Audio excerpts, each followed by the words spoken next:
మీలో ఎంతమంది బయట రెస్టారెంట్స్‌లో తినో, లేకపోతే ఫుడ్ ఆర్డర్ పెట్టుకోనో, అబ్బా! ఈ ఫుడ్ కోసమా ఇంత ఖర్చు పెట్టాము అని అనుకున్నారు. నేనైతే చాలా సార్లు అనుకున్నాను. కొలీగ్స్ ఆర్ ఫ్రెండ్స్ ఫుడ్ బయట తింటున్నారు, లేకపోతే ఆర్డర్ పెట్టుకుంటున్నారనే ఎక్సైట్‌మెంట్‌తో, లేకపోతే ఇంట్లో కొంచెం బద్ధకించో మనం ఒక్కొక్కసారి ఫుడ్ బయట నుంచి తెచ్చుకుంటాం చూడండి. అలాంటప్పుడు ఫుడ్ ఇంకా డిసప్పాయింట్ చేస్తుంది. అండ్ ఇంకా మీరు ఇది అబ్జర్వ్ చేసారా? Special occasion like new year, friendship day, before festivals అంతెందుకు ఈవెన్ వీకెండ్స్‌లో రెస్టారెంట్‌కెళ్తే సీటింగ్ దొరకడానికి హాఫ్ అన్ అవర్ పడుతుంది. ఒక్కొక్కసారి రెస్టారెంట్స్, టిఫిన్ సెంటర్స్ ఇవే కాదు చిన్న చిన్న బండుల దగ్గర కూడా క్రౌడ్ చూస్తే అసలు ఇంట్లో ఎవరు వండుకోవడం మానేసారా అనిపిస్తుంది. నా చిన్నప్పుడు రెస్టారెంట్‌లో ఎన్ని సార్లు తిన్నాను అని ఆలోచిస్తే వేళ్ళ మీద లెక్క పెట్టుకోవచ్చు. కానీ ఇప్పుడు మన పిల్లలు పెద్దయ్యేసరికి వాళ్ళు ఇంట్లో ఎన్ని సార్లు తిన్నారు అని కౌంట్ చేసుకోవచ్చేమో. రెస్టారెంట్‌కి అంత డబ్బులు పోసి ఏదైనా యూనిక్ డిష్ లైక్ గంటలు గంటలు పట్టే డిషో, లేకపోతే ఆ డిష్ గురించి మనకి కంప్లీట్‌గా తెలీందో, ఇలాంటివేమైనా ట్రై చేస్తామా అంటే వీటి జోలికి అస్సలు వెళ్ళం. కామన్‌గా అందరూ ఆర్డర్ చేసేది నాన్ వెజ్ అయితే చికెన్ బిర్యానీ, వెజ్ అయితే paneer biryani or paneer curry. Chicken గైనా వాష్ చేయడానికి, వండడానికి టైం పడుతుందేమో గానీ, ఈ పన్నీర్ మాత్రం ఎంత ఈజీ డిషో కానీ దీనికి కూడా మనం చాలా డబ్బులు పోస్తాం రెస్టారెంట్‌లో.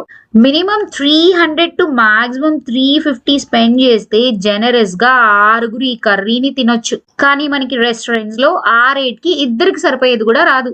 ఇప్పుడు మనం ఈ డిష్‌కి టైమ్, ఎఫర్ట్ కాలిక్యులేట్ చేసినా ఇది సింగిల్ పాట్ డిష్ ఒక పాన్ లోనే అయిపోతుంది. అండ్ జస్ట్ హాఫ్ అన్ అవర్‌లో అయిపోతుంది. అండ్ దీంట్లో కటింగ్ ప్రాసెస్ కూడా పెద్ద ఉండదు. ఫస్ట్ స్టెప్‌లో ఆనియన్, టమాటోస్, క్యాష్యూ నట్ కుక్కర్‌లో ఒక విజిల్‌కి పెట్టేసి, సెకండ్ స్టెప్ ఒక పాన్ పెట్టుకొని, ఆ పాన్‌లో స్లైస్ చేసిన పన్నీర్ ముక్కల్ని షాలో ఫ్రై చేసుకొని, ఈ షాలో ఫ్రై చేసిన పన్నీర్ ముక్కల్ని మాత్రం కోల్డ్ వాటర్‌లో ఎయ్యాలి. This is the main tip of this recipe. అప్పుడే పన్నీర్ మనకి రబ్బర్‌లా కాకుండా సాఫ్ట్‌గా ఉంటుంది.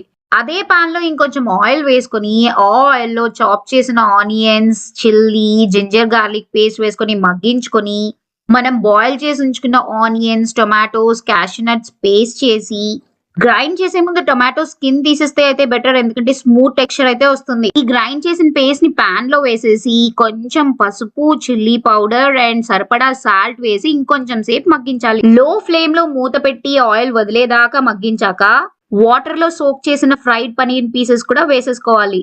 కొంచెం గరం మసాలా అండ్ కసూరి మేతి యాడ్ చేసి లిడ్ క్లోజ్ చేసి ఒక 10 మినిట్స్ ఆయిల్ తేలే వరకు కర్రీ నుంచేస్తే కర్రీ రెడీ అయిపోయినట్టే. నేను కట్టే, కొట్టే, తెచ్చేలా ఆడియో అయితే చెప్పాను గానీ మీకు వీడియోలో అయితే ఫుల్ క్లారిటీగా ఉంది. అండ్ ఇప్పుడు మనం డబ్బుల గురించి మాట్లాడుకుంటే దీంట్లో ఎక్కువగా ఖర్చు పెట్టేది పనీర్‌కే. పనీర్ 200 రూపీస్. మిగతావన్నీ 100-150లో వచ్చేస్తాయి. సో, ఇంత ఈజీగా ఎక్కువ డబ్బులు అవ్వకుండా, ఎక్కువ ఎఫర్ట్ పెట్టలేని డిష్‌ని మనం రెస్టారెంట్స్‌లో బోలెడు డబ్బులు పెట్టి కొంటాం. ఇప్పుడు ఈ డబ్బులు, ఎఫర్ట్ ఈజీనా కాదా ఇవన్నీ పక్కన పెడితే అసలైనది హైజీన్. మనం ఇంట్లో చేసుకున్నంత హైజీన్‌గా రెస్టారెంట్ వాడు చేస్తాడంటారా?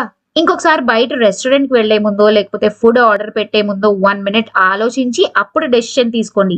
ఐ హోప్ మీకు ఈ వీడియో నచ్చిందనుకుంటాను. నచ్చితే లైక్, సబ్స్క్రైబ్, షేర్ చేయండి.